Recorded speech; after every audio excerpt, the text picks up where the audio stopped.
Welcome back. Today I wanted to talk about Lorna Byrne and her amazing book, Angels in My Hair. This was given to me by a dear friend. It's really beautiful. Lorna was born with the ability to see angels all around her. She communicates with them every day of her life.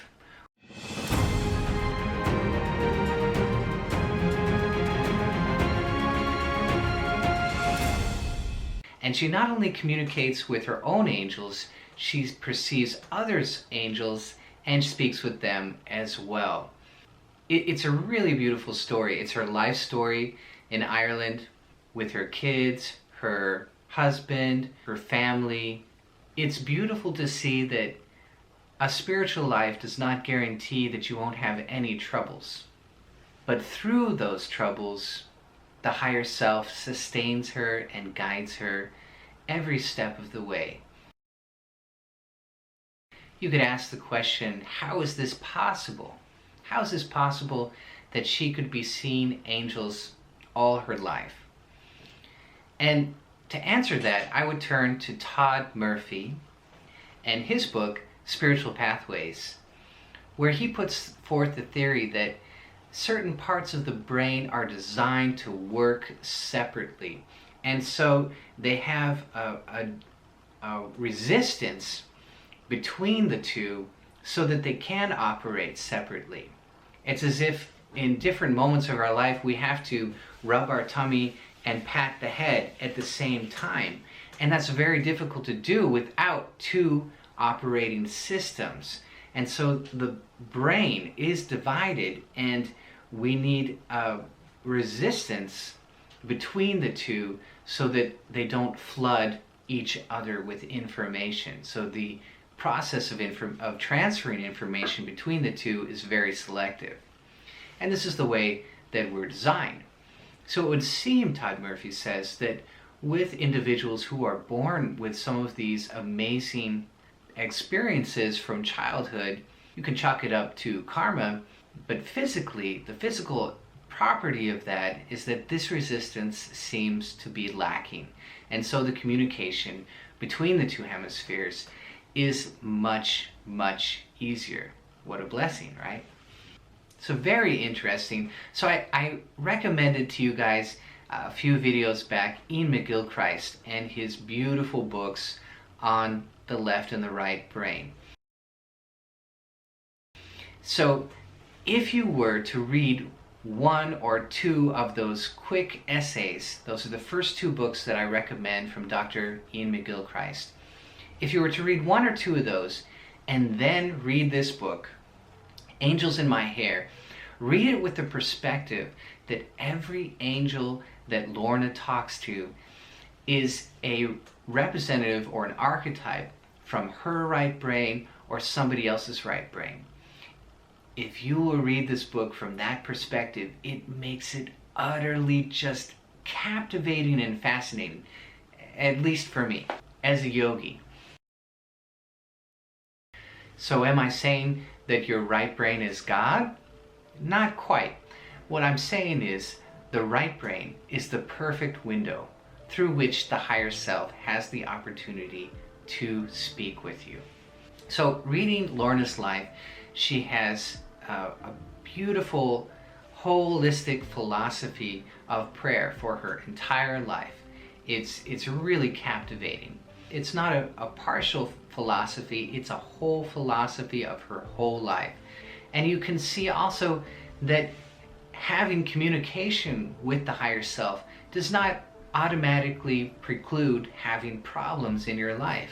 It's not that the angels come and whisk away every problem and shower golden coins on top of her, and yet they are there with her through every step of her life, through every difficulty.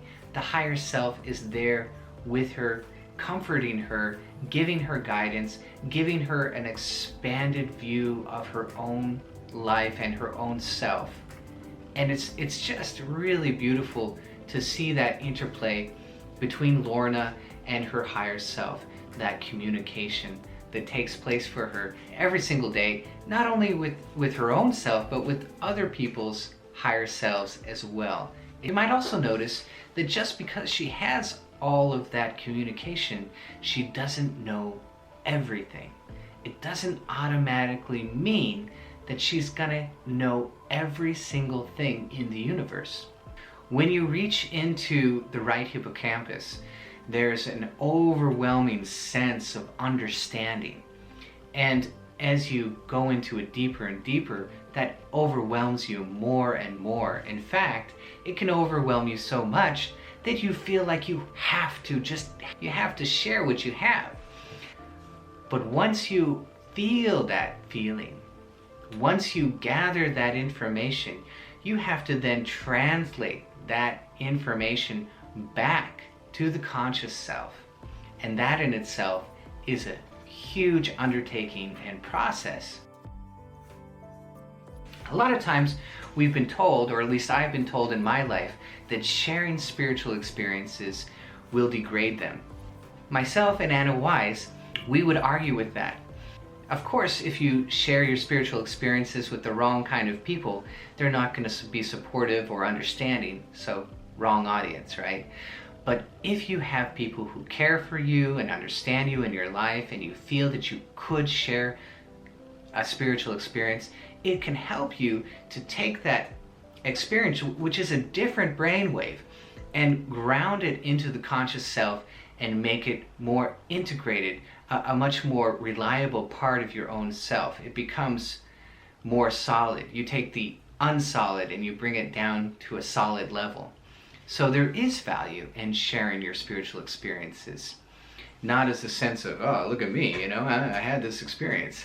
No, that's hogwash. You don't need that. But to share it and say, oh my goodness, look at this, isn't this amazing? It can be very valuable to share and encouraging for you and your friend. Anyway, I really love this book. Lorna is really amazing. If you have interest in angels, if you have interest in the left and right brain, take a look at this book, read it from that perspective, that your higher self is with you all the time, and you just can't get away from it. There's no running from it. It's a piece of you, it's part of you, it is you. And so never feel like it's far away.